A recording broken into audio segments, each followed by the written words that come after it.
There's a version of you that shows up around dinner time. She's got her act together. She made a real meal.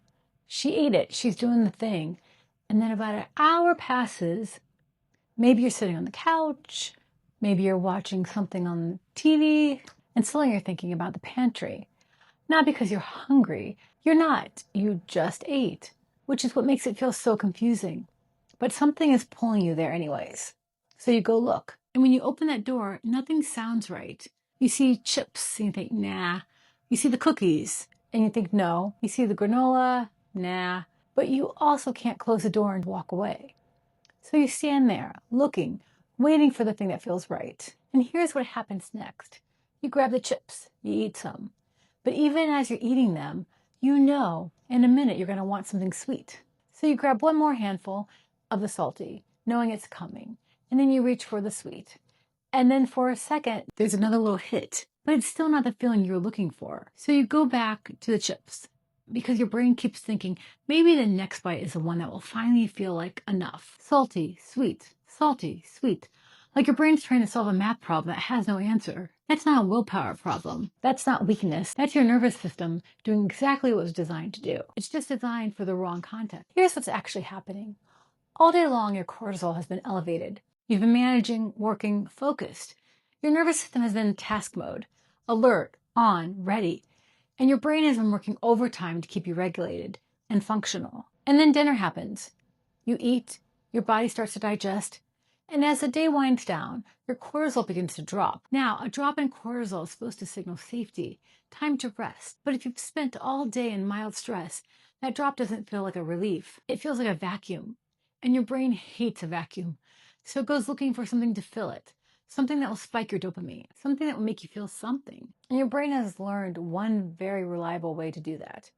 Food. So you're standing in that pantry, and you grab the chips, and you eat them. And for a second, there's a little hit. A little bit of the feeling you're looking for. But it's not enough. So you grab the chocolate. And for a second, there's a little hit. But it's still not the feeling you were looking for. So you go back to the chips. Because your brain keeps thinking, maybe the next bite is the one that feels like enough. And that loop, that's your nervous system trying to land on relief. It's just landing on the wrong thing because food was never actually the source of what you needed. You didn't need more food. You needed your nervous system to know it was safe to stop working. So here's the thing about the two versions of you. Your daytime version is real. She's capable. She plans. She executes. She's in charge. Your nighttime version, she's not the opposite of that. She's not weak.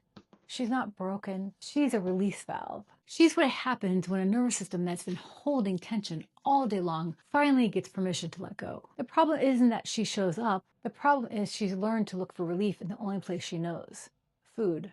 And the salty sweet loop, that's her way of trying to find the dose that actually works. Trying to find the feeling that she's okay. Now I can rest. So what actually changes this? It's not about having more willpower at 9 p.m. It's not about restricting the pantry. It's about teaching your daytime nervous system that it doesn't have to hold all the tension in the first place. Before you get to the pantry, give your nervous system an actual off switch. Not food, a real one. It could be 5 minutes of slow breathing before you sit down for the evening. It could be a short walk after dinner. It could be as simple as putting your phone down and doing one thing that has nothing to do with productivity.